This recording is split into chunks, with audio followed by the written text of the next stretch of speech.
ભરૂચ શહેરના વિવિધ વિસ્તારમાં 4 કરોડથી વધુના વિકાસ કાર્યોનું ધારાસભ્ય રમેશ મિસ્ત્રીના હસ્તે ખાતમુહૂર્ત કરવામાં આવ્યું।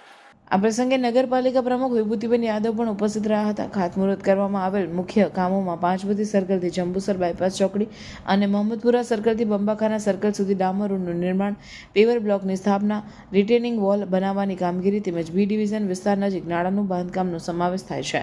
ખાતમુહૂર્ત કાર્યક્રમમાં પાલિકા ચીફ ઓફિસર હરેશ અગ્રવાલ, કારોબારી અધ્યક્ષ હેમેન્દ્ર પ્રજાપતિ, સ્થાનિક કોર્પોરેટર સલીમ અમદાવાદી, નગરપાલિકાના સભ્યો સહિત મોટી સંખ્યામાં લોકો ઉપસ્થિત રહ્યા હતા।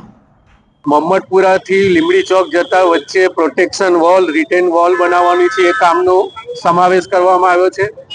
અને બી ડિવિઝન પોલીસ સ્ટેશન પાસે જે નવું પ્રિકાસ નાળું બનાવવાનું છે, એ કામનો પણ સમાવેશ કરવામાં આવ્યો છે। કુલ મળીને અલગ અલગ પ્રકારના 4 કામો ભેગા થઈને 4 કરોડ 11 લાખના આ કામનું ખાતમુહૂર્ત થયું છે। રાજ્ય સરકાર મુખ્યમંત્રી શહેરી સ્વર્ણિમ સડક યોજના અંતર્ગત આ કામ મંજૂર થયું છે।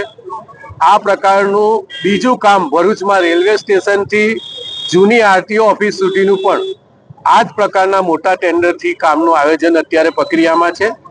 આજે ચોમાસા પહેલા આ કામમાં ડામર સિવાયનું જેટલો પાર્ટ છે, પ્રોટેક્શન વોલ, નારું અને પેવર બ્લોકના કામ એ પૂર્ણ થશે।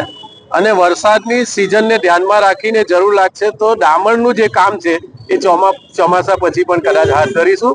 ભરૂચના નાગરિક ભાઈઓ બહેનોને, ખાસ કરીને જૂના પશ્ચિમ વિસ્તારના ભાઈઓ બહેનોને આ કામથી ખૂબ મોટો લાભ આવનારા દિવસોમાં થશે।